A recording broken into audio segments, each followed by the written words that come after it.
यहाँ खुर्सानीको अकबरी खुर्सानी, लसुन, टिमुर, त्यसपछि यो हल्का यो तोरी भुटेर पिसेर त्यसमा राखिएको छ। लसुन र अदुवा, टिमुर गराएर यो अकबरी खुर्सानी गराएर मैले आज यो खुर्सानीको अचार बनाउँदैछु। यो स्वास्थ्यवर्धक हो यो अकबरी खुर्सानीको अचार। अति मिठो हुन्छ। यसमा कागती पनि राखिएको छ है, कागती निचेर र कागतीको चाहिँ बोक्रा पनि यसमा राखिएको छ। बोक्रा पनि यसो हल्का चाहिँ यो चुस्न हुन्छ।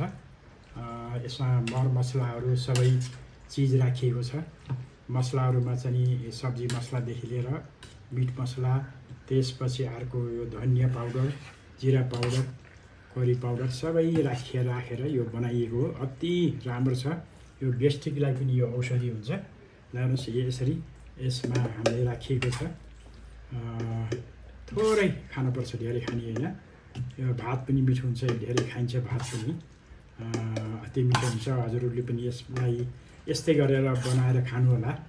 यहाँ आउनुभयो भने त मैले दिन्छु, चखाउँछु होइन। मैले यो पहिले सुरुमा नै यो खुर्सानीको अचार दिन्छु, त्यसपछि बल्ल भात दिन्छु, तरकारी दिन्छु है। मैले बनाएको अचार मिठो हुन्छ भन्ने कुरा जानकारी सबैलाई छ। अलिकति ट्वाक्क हुन्छ मैले बनाएको। र यसमा हजुरले मन पर्यो भने लाइक, सेयर, कमेन्ट गरिदिनु होला। मलाई हौसला अझै बढ्नै छ।